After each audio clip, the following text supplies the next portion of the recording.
Hello guys, I'll just give you a brief walkthrough about how you can apply for the new pathway stream which was launched by IRCC, which is commonly known as the temporary resident to permanent residence pathway.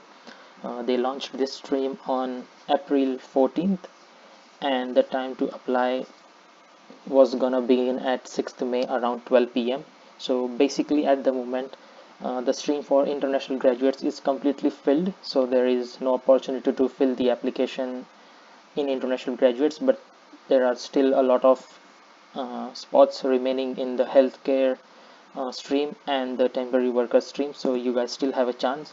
And maybe in future, as people have filed incomplete uh, documents in their file and some were not even eligible, but they have still made an application into the stream, so there could be a chance that lot of applications can be refused and the spots can be again open for you to apply in the international graduate stream. So just look into the process which I'll show you here, which will make you a easy way about how you'll apply for this stream. So you just go to Google and you type TR to PR, and you'll get this very first authorized link from IRCC, which is the TR to PR pathway online. You sign in here. Now I have already made a application, so I can directly sign in, but when you first come onto this portal you have to create an account. The account, when you create an account, it will send you a verification code onto your email.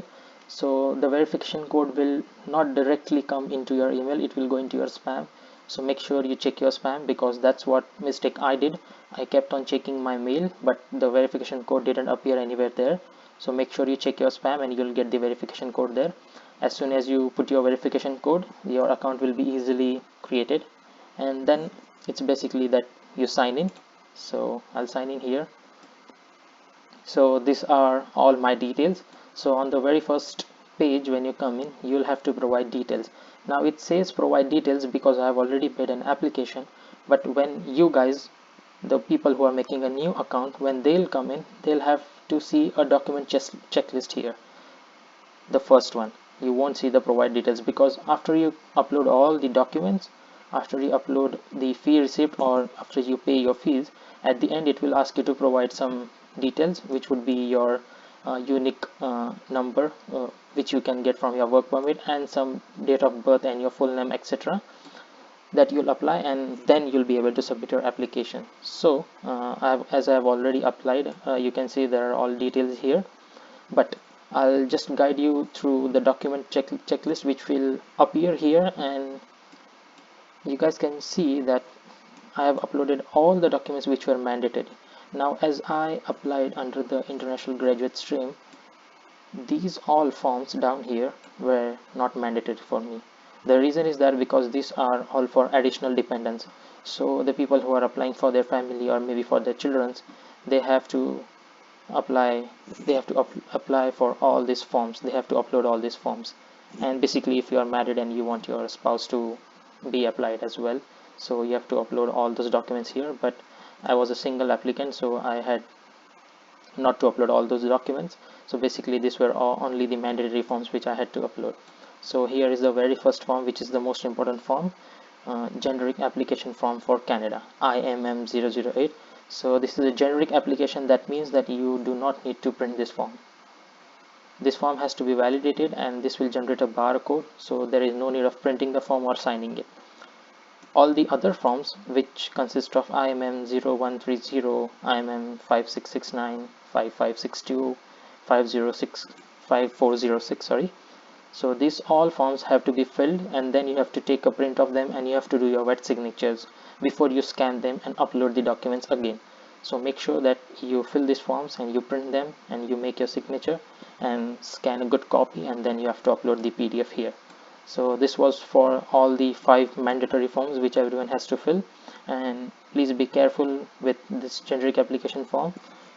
Fill it properly, make sure that all the details are correct, so that later on if any officer is verifying your file, he doesn't have to ask you for additional information if something has gone wrong there. This is a new form which IRCC specially brought in for this stream, which is known as the TR to PR pathway, IMM 0130. This form will basically ask you for uh, 4 or 5 questions which will determine your eligibility. And so depending upon the questions, please answer them properly. So as I was an international graduate, I selected uh, international graduate under the stream which I am applying, and then I have to go through some different details. So basically, for an international graduate, the question was, if I'm currently employed, I had to provide the date from which I was employed to the date I am working, as well as I had to provide my position name, the knock code, and the hours which I was guaranteed at my workplace. So all these things which I have updated into the form have to be on my reference letter which I get from the job. So make sure that whatever details you are providing, they have to match to your reference letter, as that is the only job you are doing, and on that basis you are eligible to apply in the stream. And the other things also, I'll take you through them. So the very important thing which you all know, that it will be your passport, the travel document. So when you upload your passport photos, make sure you have the first, the last photo, as well as the visa stamp, and couple all these three photos into one PDF file, because you will get only one chance to upload a file. So make sure that everything comes under that one PDF. So this will be your passport. Then you have the medical examination confirmation. So those who have the medical examination, it's good for them, but if you don't have any medical examination done, you can upload your previous medical examination documents, and you can just provide a letter of explanation that you would do the medical exam later on. Police certificates, which is mandatory here, that is the PCC. So for PCC, you have to either apply for PCC online, and you'll be able to generate your ARN number on the site, and then you can just add on an explanation later that you have applied for PCC, and like just take a screenshot or just take a print of the first formal page of PCC and attach a reference letter to it, explanation letter to it, and then couple these two forms together and make it a PDF file. Digital photos. So in photos you have to be very careful. The photos have to be exactly same to the specifications given by IRCC on the guideline. I think the specifications are 50 mm to 70 mm. So go to the photographer, get your photos, and make sure that one photo on the back side has a stamp of the photographer. So that will give IRCC the confirmation that you actually went to take photos, and you also need to write your full name and your date of birth on the back side of the photo. And then you have to scan both the photo front and the photo back, and then upload it in the digital photos. The most important thing for an international graduate is the proof of language proficiency. So there are many students, or there are many candidates who applied without having the IELTS examination score. Like they applied on the basis of academic IELTS, but that is completely wrong. You need to have the general training IELTS examination results, or even if you have the screenshot of your results online, that is also gonna work if you don't have the TRF in your hand when you're applying. But make sure you add on the screenshot which specifies your TRF number. That is what they are gonna verify. And if you want, you can add a letter of explanation with that. So this will be your IELTS result PDF. And then all other important documents would be the work permit which you have, the study permit which you'll obviously have, proof of current work experience. So I was talking about this thing, proof of current work experience, which you need to be very careful while applying with the TR to PR pathway form. The details which you provide in this form should be matching with this current experience reference later, because you'll be asked about how many hours you work, what is your position, and then you have to also know what knock are you working with from the eligible occupations list, and you just upload all this in the IMM 0130, and this would be a very big proof for you that you are currently working. So make sure that you have a reference letter from your employer, and make sure that if you have any specific number, like for Walmart we have the VIN number, so the VIN number should be on the reference letter. The reference letter should be dated with with the day on which you started, and when you put in the to date, that would be the date on the day you are applying. So don't worry about the to date, but make sure that the from date should be the day when you started, and the form should be signed by your manager, and there should be an address and contact and email of the manager. So if IRCC wants to do or carry out any further verification, they'll go through that address and phone number. So this should be your proof of current work experience.